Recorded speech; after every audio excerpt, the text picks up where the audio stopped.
Ciao a tutti, continuando con Cleopatra, vediamo dove mi ero fermata.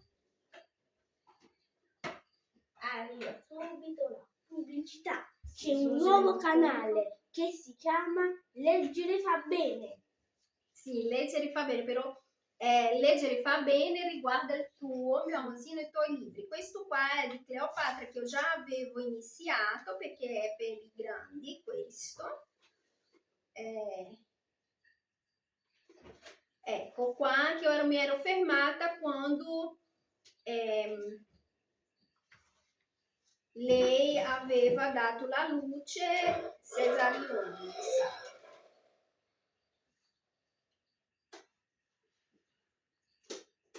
Sì. Allora, lo lavarono con acqua profuma, aiutarla a sopportare il dolore. Il suo figlio stava piangendo come se volesse svegliare tutta la città.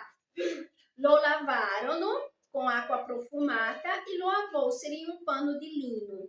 Poi glielo misero sul petto.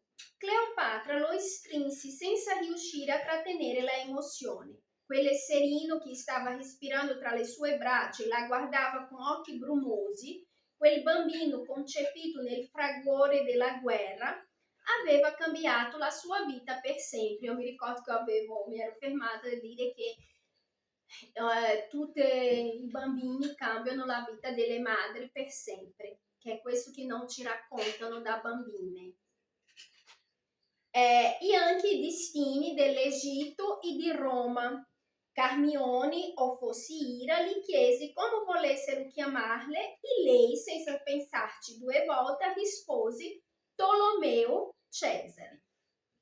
Era quello il nome adatto, il nome che rifletteva le due eredità, il sangue materno e paterno, uniti in una nuova vita. Sembrava un segnale propizio dei dei. La nascita di Cesarione, come ben presto iniziarono a chiamarlo il popolo alessandrino, coincisi quasi esattamente con la prima. Coincisi quasi esattamente con la prima piena estiva del Nilo. Dopo i duri tempi di siccità e carestia, l'Egitto finalmente è in verde.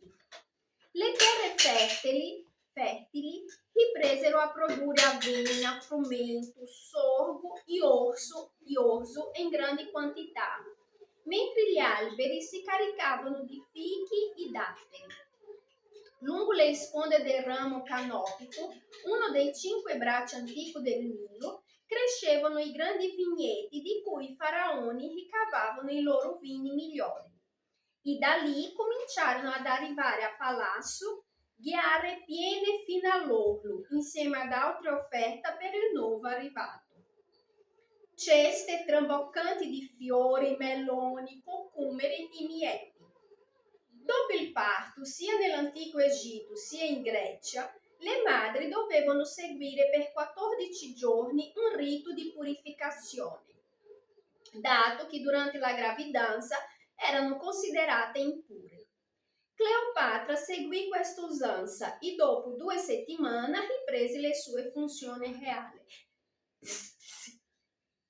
Per proteggerla prima di partire, Cesare aveva lasciato 12.000 legionari all'Alessandria, che dopo la guerra si trovava in un stato deplorevole. Consapevole del fatto che doveva risollevare gli animi dei suoi sudditi e riguadagnarsi la loro fiducia, Cleopatra ordinò di riparare tutti i danni causati dal conflitto e di costruire accanto al porto un enorme tempio in onore di Cesare, che battezzò col nome di Cesarium.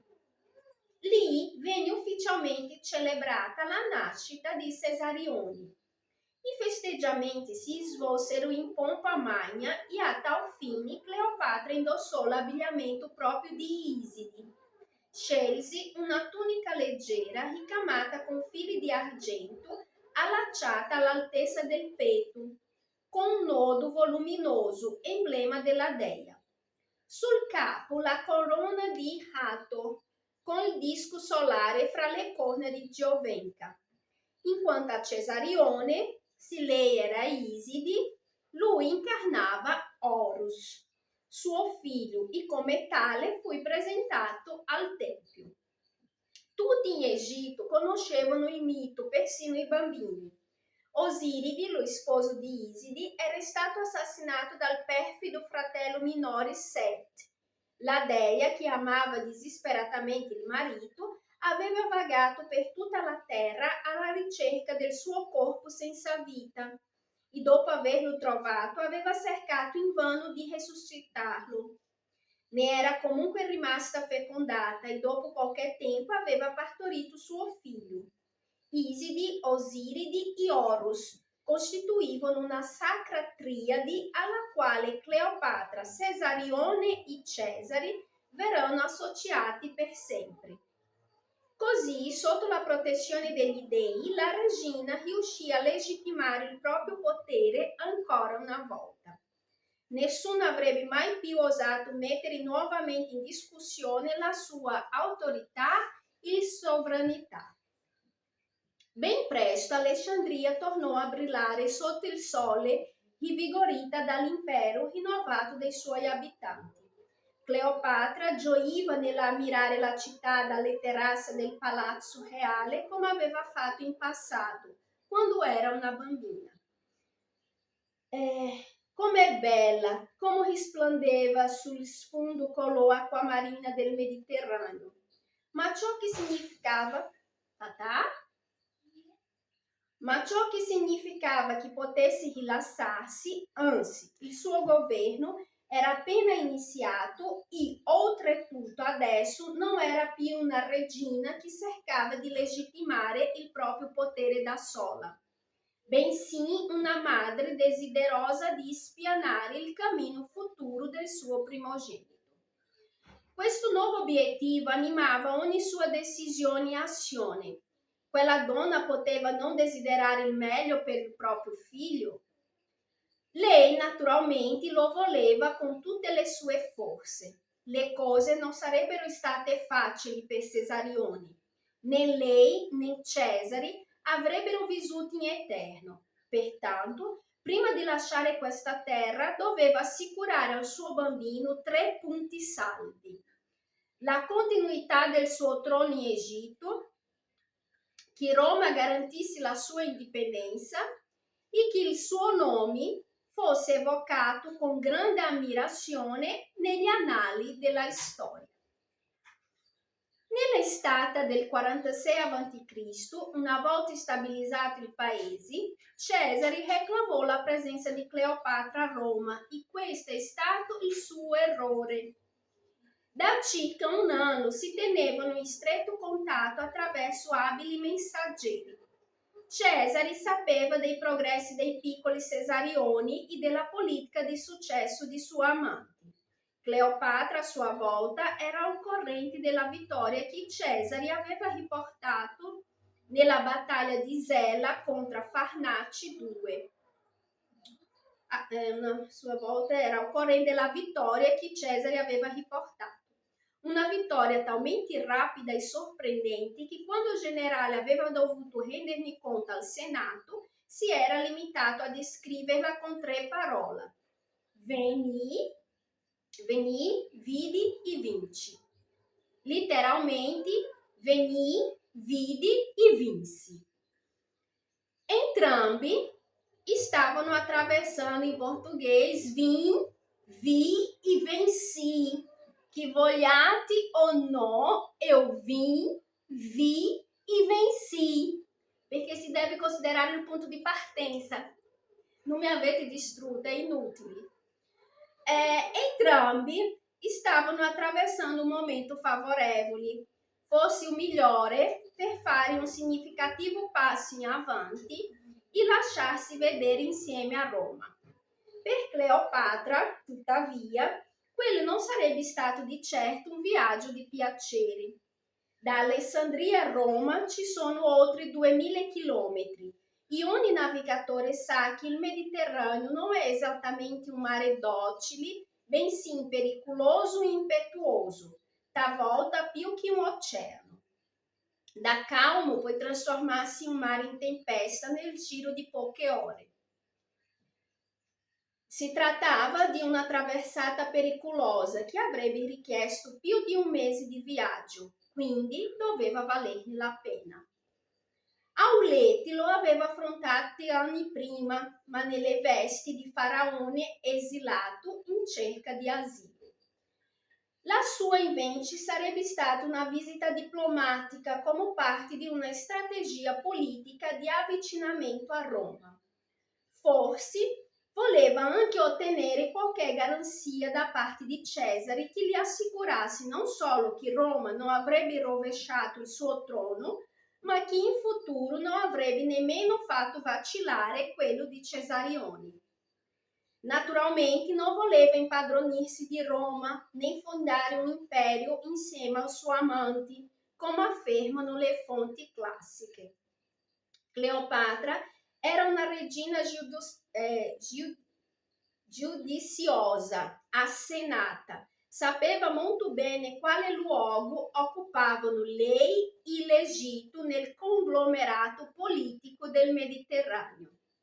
Gli unici vantaggi che poteva ottenere da Cesare era una certa sicurezza per se stessa, i suoi sudditi e forse suo figlio. E a questa possibilità si sarebbe aggrappata con tutte le sue forze. E cosa voleva Cesare? Quali erano i suoi veri propositi nel chiedere alla regina dell'Egitto di recarsi a Roma? Secondo i detrattori di Cesare, costui aveva intenzioni simili a quella della sua amante. Dicevano infatti che progettasse di imporre una legge per legalizzare la poligamia, un meccanismo che gli avrebbe permesso di regolarizzare il suo legame con la regina egiziana e i suoi eredi. Ma questo era impensabile. Cesare sapeva benissimo che non poteva ripudiare sua moglie, una romana, per sposarsi con una orientale. Tantomeno poteva formalizzare la poligamia. Sarebbe stato un suicidio politico.